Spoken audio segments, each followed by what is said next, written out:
दोस्तों नमस्कार। तुला राशि वाले मेरे मित्रों, आप सभी का आपके अपने YouTube चैनल में बहुत बहुत स्वागत है। इस पितृपक्ष में भूल कर भी मत करना ये 3 काम, वरना आपके पितृ आपसे क्रोधित होंगे, दुखी होंगे, आपको श्राप देंगे और आपके जीवन में बर्बादी और तबाही शुरू हो जाएगी। ये कोई साधारण काम नहीं है जिनके बारे में हम आपको बताने जा रहे हैं। साधारण तौर पर तो लोग जानते ही हैं कि पितृपक्ष में क्या करना है और क्या नहीं करना है, लेकिन लोगों को गहराई से विषयों का ज्ञान नहीं है। विशेष बातें लोगों को असल में पता ही नहीं होती हैं, क्योंकि हमारे पुराणों में तो इन सब बातों का विस्तार से वर्णन किया गया है, लेकिन अधिकतर लोग इस संसार में ऐसे हैं जो ना तो पुराणों का अध्ययन करते हैं और ना ही पुराणों के विषय में गहराई से कुछ समझते हैं और जानते हैं। इसी वजह से कही सुनी बातों को ही सुनते रहते हैं और मानते रहते हैं और जीवन में परेशानियों से कभी मुक्त नहीं होते हैं। तो आज के इस वीडियो में हम आपको ब्रह्म पुराण, विष्णु पुराण और गरुड़ पुराण में बताई गई 3 महत्वपूर्ण बातों के बारे में बताएंगे, जिन्हें भूल कर भी आपको पितृपक्ष में नहीं करना है।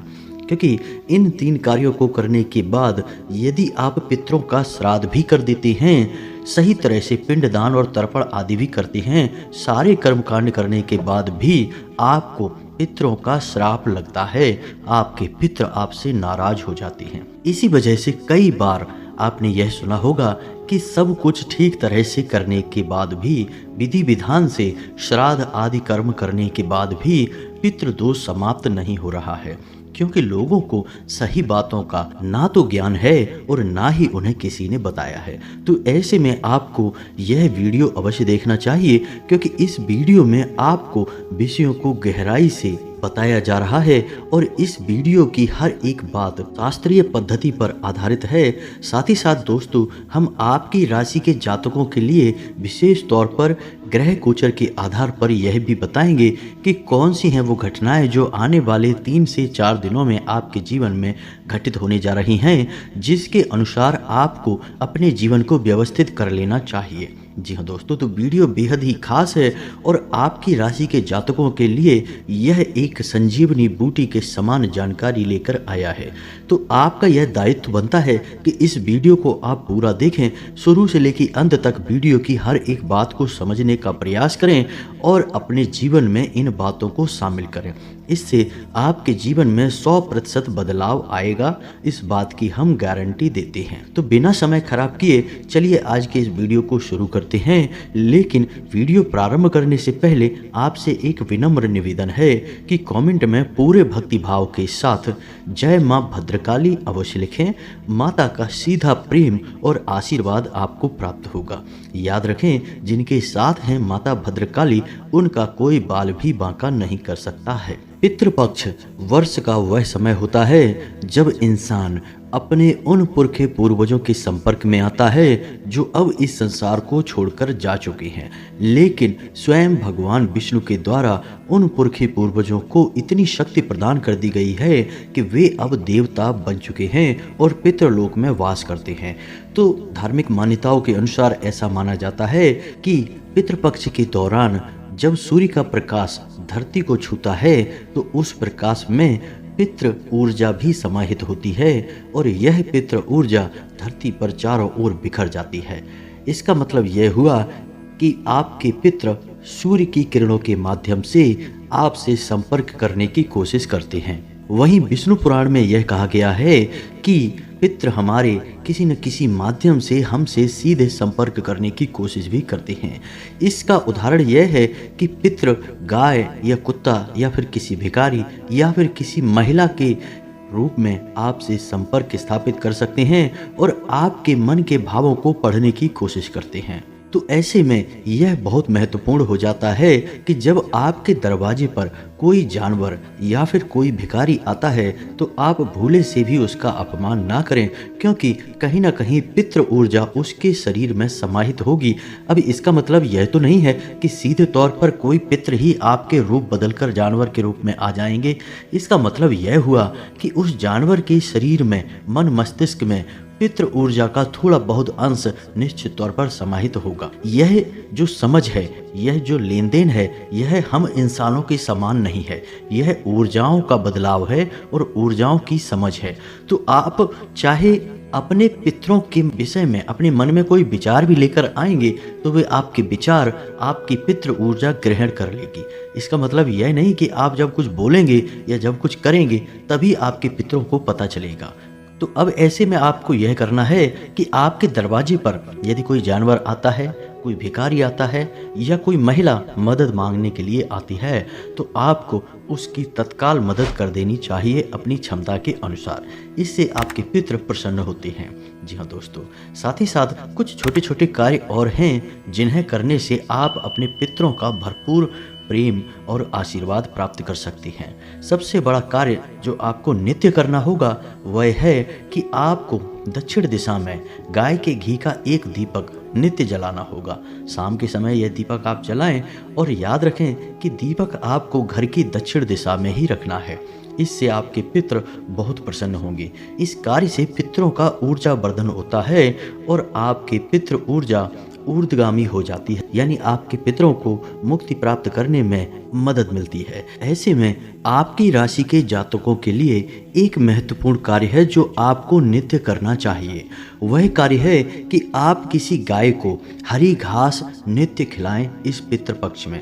इससे आपके आमदनी के स्रोत बढ़ेंगे, आपका बुद्ध मजबूत हो जाएगा और आपकी धन संपत्ति को लेकर, रुपए पैसे को लेकर जो समस्याएं हैं वो समाप्त हो जाएंगी, धन की आवक होने लगेगी।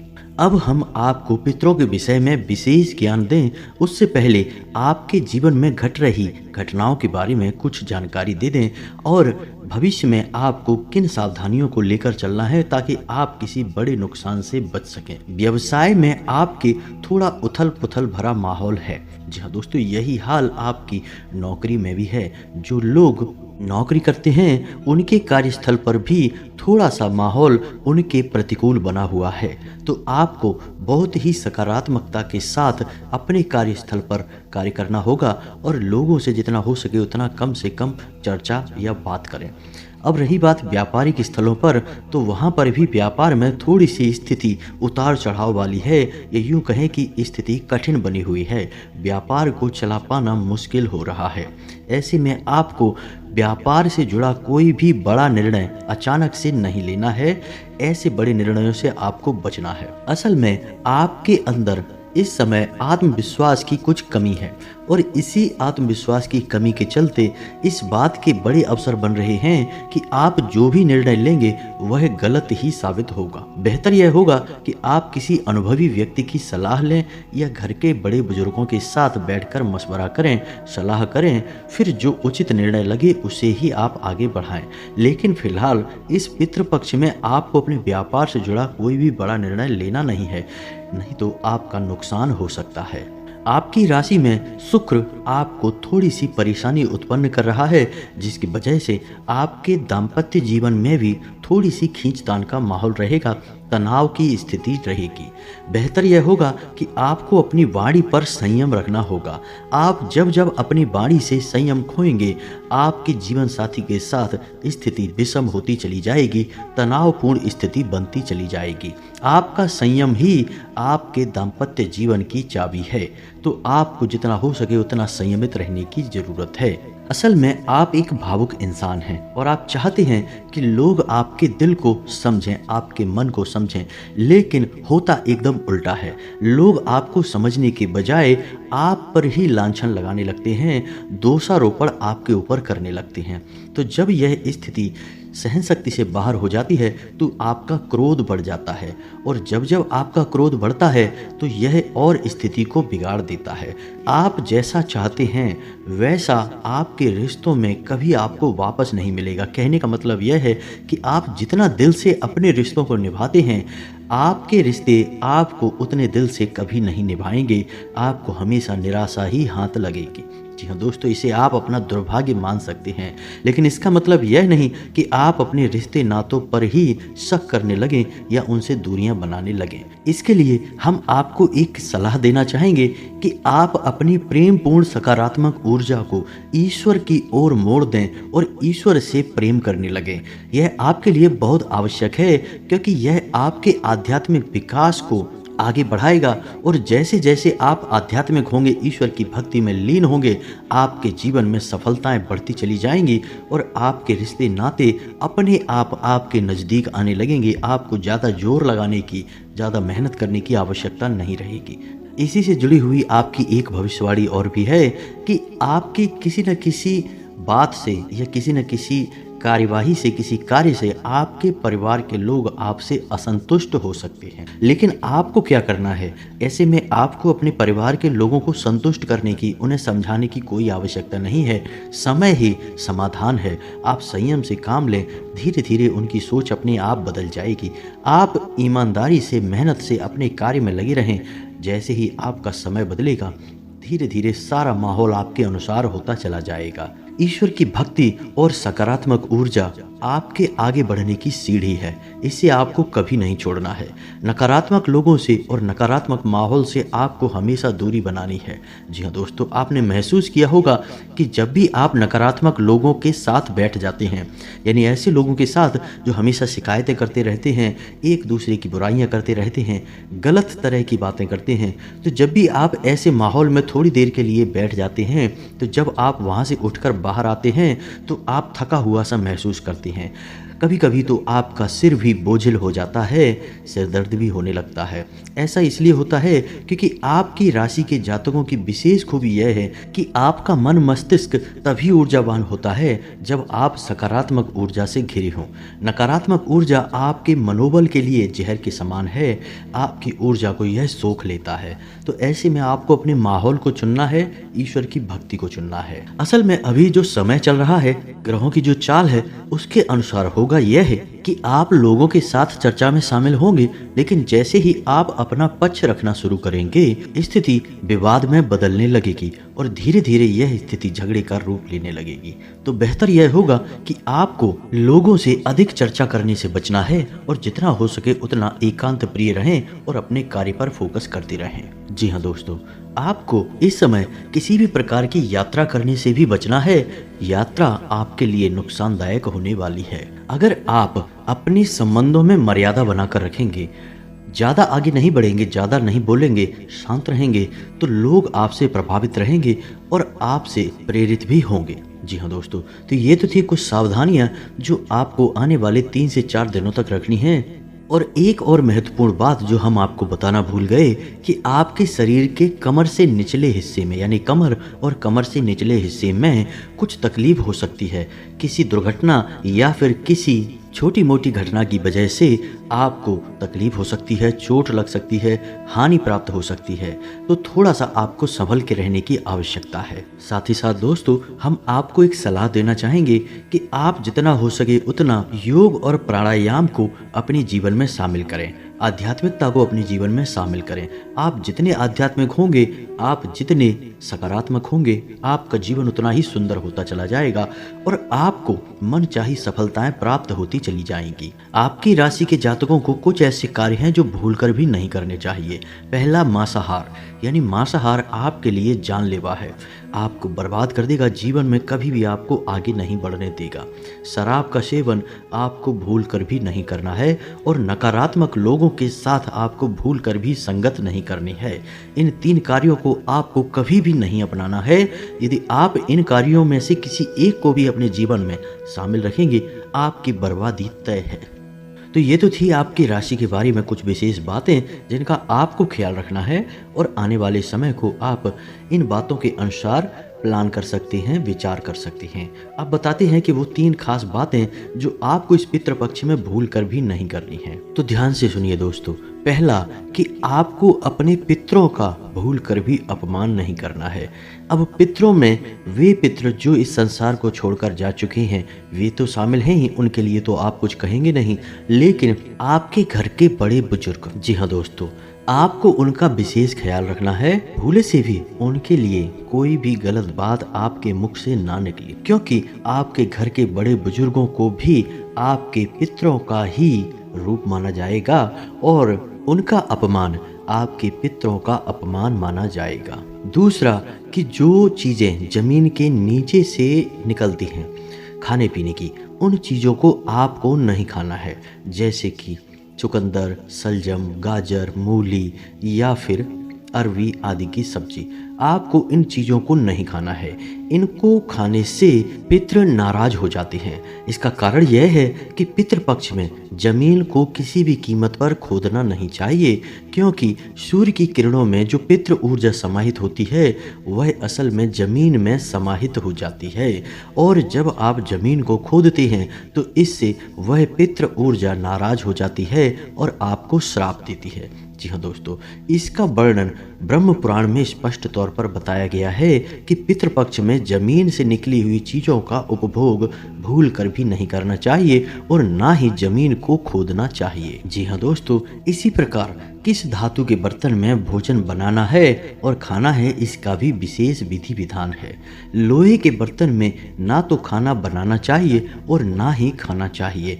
लोहे के सामान का प्रयोग खाने पीने की वस्तुओं के साथ करना वर्जित है, तो ऐसा भी आपको नहीं करना है। आप लोहे के अलावा किसी भी अन्य धातु के बर्तन का प्रयोग खाने पीने में कर सकते हैं। जी हाँ दोस्तों, इसी के साथ साथ किसी भी महिला का भूल कर भी अपमान पितृपक्ष में नहीं करना है, अन्यथा पितृ नाराज होते हैं, क्रोधित होते हैं, आपको श्राप दे देते हैं। जी हाँ दोस्तों, इसी के साथ साथ यदि आप किसी तीर्थ स्थान पर जाने का प्लान कर रहे हैं तो पितृपक्ष में किसी भी तीर्थ स्थान पर ना जाएं, यह वर्जित होता है।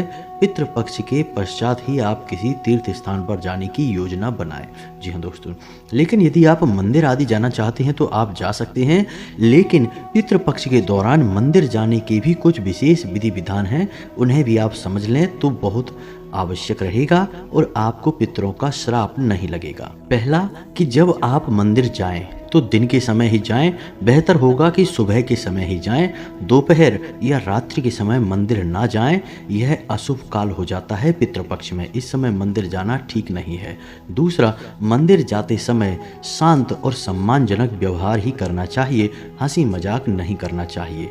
जी हाँ दोस्तों, तीसरा कि जब आप मंदिर जाते हैं तो अपने पितृ पूर्वजों के लिए भी वहाँ पर आपको भगवान से प्रार्थना करनी चाहिए और उनकी सद्गति और मुक्ति की प्रार्थना करनी चाहिए। इससे पितृ आपके प्रसन्न होते हैं और आपको शुभता का आशीर्वाद देते हैं। तीसरा कि मंदिर में किसी भी प्रकार के अनुष्ठान में ना तो आपको भाग लेना है और ना ही अपनी तरफ से कोई भी विशेष अनुष्ठान इस पितृपक्ष में आपको नहीं करना है। बस इन सब सावधानियों को आपको बनाकर रखना है। इसके बाद आपके पितृ आपसे हमेशा प्रसन्न रहेंगे, आपको आशीर्वाद देंगे। अब जाते जाते आपको एक ऐसी विशेष जानकारी देते जाते हैं जिससे आपका यह पितृपक्ष सफल हो जाएगा और निश्चित तौर पर आपके पितृ आपको आशीर्वाद देंगे। जी हाँ दोस्तों, तो आप ध्यान से सुने कि आपको क्या करना है। जब भी आपके घर की महिलाएं रोटी बनाती हैं यानी आटा मारती हैं, तो आपको उन महिलाओं से कहना है कि आटे की एक बड़ी लोई बनानी है और उस लोई में थोड़ी सी हल्दी मिला देनी है।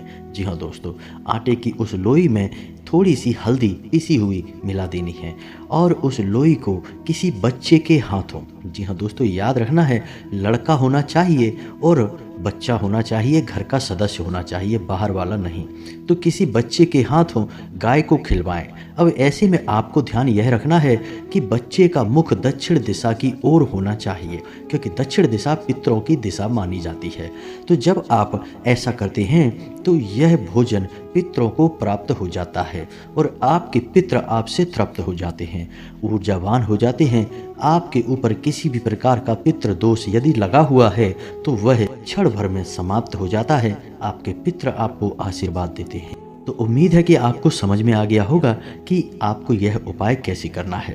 इसी के साथ साथ यदि आपके मन में कोई भी प्रश्न उठता है तो आप कमेंट करके पूछें, हम आपके सभी प्रश्नों के जवाब देने की पूरी कोशिश करेंगे। इसी के साथ साथ आज के इस वीडियो को विराम देते हैं। कमेंट में पूरे भक्ति भाव के साथ जय माँ भद्रकाली लिखना ना भूलें, जय पितृ देवता लिखना ना भूलें। आपको माँ भद्रकाली का और पितृ देवता का पूर्ण प्रेम और आशीर्वाद प्राप्त होगा। मिलते हैं अगले ज्ञानवर्धक वीडियो में, तब तक के लिए धन्यवाद। जय माता की।